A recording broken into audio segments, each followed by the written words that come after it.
স্বাগত চট্টগ্রাম প্রতিদিনে, সঙ্গে আছি শাহরিয়ার অঙ্কুর। মায়ানমারের সীমান্তে নতুন করে হামলা না হলেও কক্সবাজারের টেকনাফ ও বান্দরবানের নাইখংছড়ি সীমান্তে স্থানীয়দের মাঝে এখনও আতঙ্ক কমেনি। উপজেলার মানুষের মাঝে আতঙ্ক বিরাজ করছে।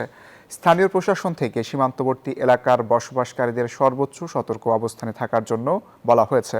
রোহিঙ্গা অনুপ্রবেশ ও যে কোনো অনাকাঙ্ক্ষিত ঘটনা প্রতিরোধে নাফ নদী ও সীমান্ত সংলগ্ন জলসীমায় টহল এবং গোয়েন্দা নজরদারি জোরদার করা হয়েছে। দীর্ঘ সময় ধরে কিছুটা যুদ্ধবিরতি থাকলেও চলতি জুলাই মাসে মায়ানমারের পরিস্থিতি আবারও উত্তপ্ত হয়ে ওঠে। শতভাগ সতর্ক আছি। আমরা কিছু জনবল বৃদ্ধি করেছি। যদি কোনো রোহিঙ্গা আসতে চায় বা ওখান থেকে মায়ানমারের কোনো নাগরিক আসতে চায়, আমরা সতর্ক আছি।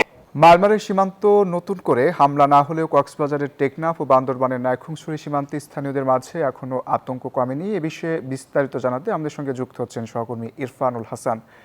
ইরফান, স্থানীয়দের মাঝে আতঙ্ক কেমন দেখছেন? মিয়ানমারের অভ্যন্তরীণ কুন্দুলে সেখানকার সশস্ত্র গোষ্ঠী আরাকান আর্মি বাংলাদেশ সীমান্তের প্রায় 270 থেকে 271 কিলোমিটার এলাকা নিয়ন্ত্রণ নিয়েছিল।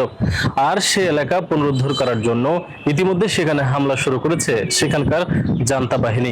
আর সেই হামলার প্রভাব এসে পড়ছে বাংলাদেশ সীমান্তে।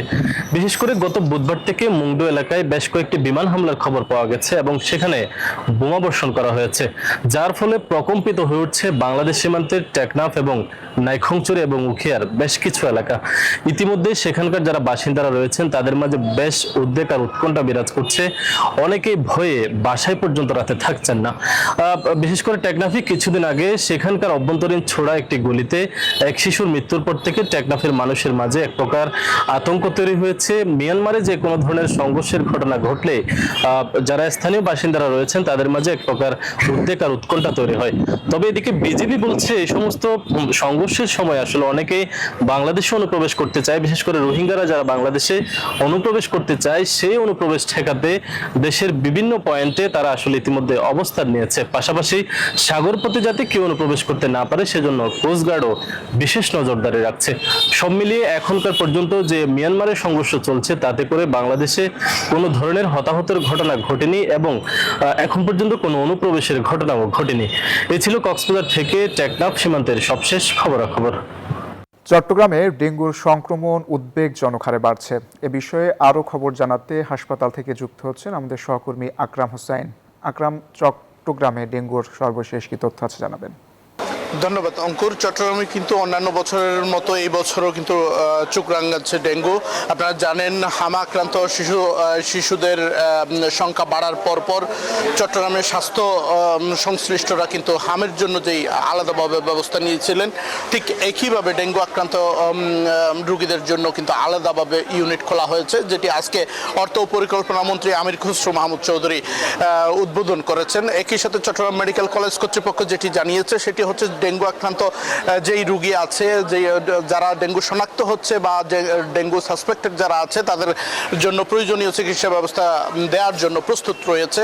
এবং স্বাস্থ্য সংশ্লিষ্ট যারা আছেন সিভিল সার্জনের পক্ষ থেকে জানানো হয়েছে আসলে তারা মহানগর থেকে উপজেলা পর্যন্ত প্রতিটি হাসপাতালে কিন্তু নির্দেশনা দেওয়া আছে সরকারিভাবে এবং প্রয়োজনীয় প্রস্তুতি নেওয়া আছে এই ডেঙ্গু যে হারে বৃদ্ধি পাচ্ছে এই ডেঙ্গু পরিস্থিতি মোকাবেলার জন্য। একই সাথে চট্টগ্রাম সিটি কর্পোরেশনের পক্ষ থেকে জানানো হয়েছে মশক নিধন কার্যক্রম চলমান আছে এবং সর্বোচ্চ সতর্ক অবস্থায় আছে চট্টগ্রাম সিটি কর্পোরেশনের পক্ষ থেকে মশক নিধন কার্যক্রম পরিচালনা করছে। একই সাথে স্বাস্থ্য সংশ্লিষ্ট চিকিৎসকরা যেটি জানিয়েছেন আতঙ্কিত না হয়ে নগরবাসী যাতে ডেঙ্গুর লক্ষণ সর্দি কাশি থেকে জ্বর দেখা যাওয়ার সাথে সাথে আতঙ্কিত না হয়ে চিকিৎসকদের পরামর্শ নেওয়ার জন্য জানিয়েছেন এবং কোনোভাবেই যাতে অবহেলা না করেন সেই বিষয়ে গুরুত্ব আরোপ করেছেন। একই সাথে আমরা সকাল থেকে চট্টগ্রামের সরকারি এবং বেসরকারি যে হাসপাতালগুলো আছে সবগুলোতে গিয়ে যেটি দেখতে পেয়েছি আসলে দিন দিন ডেঙ্গুর আক্রান্ত রোগীর সংখ্যা বৃদ্ধি পাচ্ছে। এখন পর্যন্ত চট্টগ্রাম মেডিকেল কলেজ থেকে আমার কাছে ছিল সর্বশেষ অবস্থা। আমরা এখন যাব স্টুডিওতে। অঙ্কুর। আকরাম, আপনাকে ধন্যবাদ। দেশি বিদেশি বিনিয়োগের জন্য বাংলাদেশ এখন অন্যতম ঠিকানা, এমনটি জানিয়েছেন অর্থমন্ত্রী আমির খসরু মাহমুদ চৌধুরী। সকালে চট্টগ্রামের শাহ আমানত আন্তর্জাতিক বিমানবন্দরে একথা জানান তিনি। বলেন, চলতি বছরের বাজেট ভঙ্গুর অর্থনীতি থেকে দেশকে বের করে আনবে, এগিয়ে নেবে সম্ভাবনার নতুন পথে। দেশের সম্ভাবনাকে কাজে লাগিয়ে $1 ট্রিলিয়ন অর্থনীতির দিকে এগিয়ে যাচ্ছে সরকার। যেটা যেটা আমরা পেয়েছি, এখান থেকে আগে বেরিয়ে আসতে হবে এবং অর্থনীতি ঘুরে দাঁড়াবে। বাংলাদেশ তার যে সম্ভাবনাকে সেটা পুরোপুরি কাজে লাগিয়ে আমরা বিশ্বের অন্যতম অর্থনীতিতে পরিণত হওয়ার $1 ট্রিলিয়ন অর্থনীতি যে ফোরকাস্ট করেছি সেদিকে আমরা এগিয়ে যাবো ইনশাআল্লাহ। বান্দরবানের থানচি উপজেলার দুর্গম এলাকায় অস্ত্রসহ কুকিচিন ন্যাশনাল ফ্রন্টের এক সদস্যকে আটক করেছে যৌথ বাহিনী। শনিবার সকালে থানচির শেরকরপাড়া এলাকায় গোপন তথ্যের ভিত্তিতে অভিযান চালিয়ে তাকে আটক করা হয়। অভিযান চলাকালে বিভিন্ন এলাকায় আইনশৃঙ্খলা বাহিনীর সঙ্গে সন্ত্রাসীদের গোলাগুলির ঘটনা ঘটে। এ সময় যৌথান বম নামে KNF এর সদস্য আটক হয়। এ বিষয়ে বান্দরবানের অতিরিক্ত পুলিশ সুপার জানান, সেনাবাহিনী আটককৃত ব্যক্তিকে পুলিশের কাছে হস্তান্তর করেছে। তার বিরুদ্ধে অস্ত্র আইনে মামলা প্রক্রিয়াধীন। খাগড়াছড়িতে এবার প্রচুর পাহাড়ি কলার চাষ হয়েছে। কৃষি বিভাগের তথ্য মতে জেলায় ৪,৩২১ হেক্টর জমিতে কলার চাষ হয়েছে। বিভিন্ন জেলা থেকে ব্যাপারীরা এসে এখানকার উৎপাদিত কলা কৃষকদের কাছ থেকে কিনে নিয়ে যায়। এ বিষয়ে বিস্তারিত জানিয়েছেন সহকর্মী মোহাম্মদ জহুরুল আলম। এবারে ব্যাপক কলার চাষ হয়েছে। বিশেষ করে আমি যেখানে আসছি, এখানে খাগড়াছড়ি শহরের দক্ষিণ মাথা, এখানে কলা বাজারে এখানে প্রচুর কলা উঠেছে। বিশেষ করে বাংলা কলা, চম্পা কলা সহ বিভিন্ন জাতের কলা এখানে এসেছে। আমি যদি একটু দেখাতে চাই, এখানে স্তূপ করে রাখা হয়েছে বিভিন্ন ধরনের কলাগুলোকে। এখানে বাংলা, চম্পা, সবরি সহ নানা ধরনের কলা এখানে চাষ হয়েছে। এখানে যারা কৃষক রয়েছে তারা তাদের সেই পণ্যগুলো এখানে নিয়ে এসেছে বিক্রি করার উদ্দেশ্যে, এবং যারা বাইরে থেকে ব্যাপারীরা আসছেন তারা এখানে কলাগুলো বিক্রি করছেন। পাশাপাশি এখানে একটা কথা বলে রাখি, এখানে এবারে খাগড়াছড়িতে 4,300 হেক্টর জমিতে কলার চাষ হয়েছে। এখানে একজন কৃষক তার কলা নিয়ে এসেছে, আমি তার থেকে একটু জানতে চাইবো। কত আনছে? 900 টাকা। কত টাকা দাম দিচ্ছেন? 1500 টাকা দিছে। সরকারি কোনো সুযোগ সুবিধা দেয় কলা চাষ করার জন্য? হ্যাঁ দিছে। ধন্যবাদ। খবেন ত্রিপুরা, যিনি একজন কৃষক, লাভবান হবে বলে আমাদেরকে জানিয়েছে। একই সাথে একটু জানিয়ে রাখি, এখন এখানে বর্ষাকাল চলছে, কলার ব্যাপক বিশেষ করে বাম্পার ফলন হয়েছে। কৃষি বিভাগ আমাদেরকে জানিয়েছে যে যেসব কলা চাষি রয়েছে তাদেরকে তারা তালিকাভুক্ত করে যেসব প্রযুক্তিগত সহায়তা সহ যেসব প্রণোদনা আসছে সেগুলো তাদেরকে সহায়তা দিয়ে যাচ্ছে। খাগড়াছড়ি সদরের কলাবাজার থেকে ছিল আমার কলার চাষ নিয়ে সর্বশেষ তথ্য। ফিরছি স্টুডিওতে। চট্টগ্রামের শাহ আব্দুল সমদ আমানত পরিষদ ওয়াকফ এস্টেটকে ঘিরে অবৈধ দখল চেষ্টা, ষড়যন্ত্র ও অপপ্রচারের অভিযোগে প্রতিবাদ ও বিক্ষোভ মিছিল করেছে ওয়াকফ কর্তৃপক্ষ।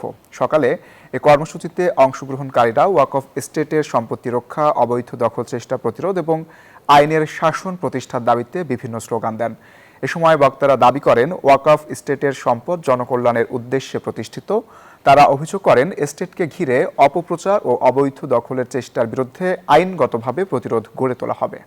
সহজ শর্তে জামানত ছাড়া মুহূর্তেই মিলবে ঋণ, এবং চটকদার বিজ্ঞাপনের ফাঁদে সর্বোচ্চ হারাচ্ছেন অনেকে। সামাজিক যোগাযোগ মাধ্যমে বিভিন্ন লোন অ্যাপ দেখা যায়, যার আড়ালে সক্রিয় ব্ল্যাকমেইলিং চক্র। কিছু টাকা ঋণ দিয়ে তারা হাতিয়ে নেয় ফোনের কন্ট্যাক্ট লিস্ট ও ব্যক্তিগত ছবি।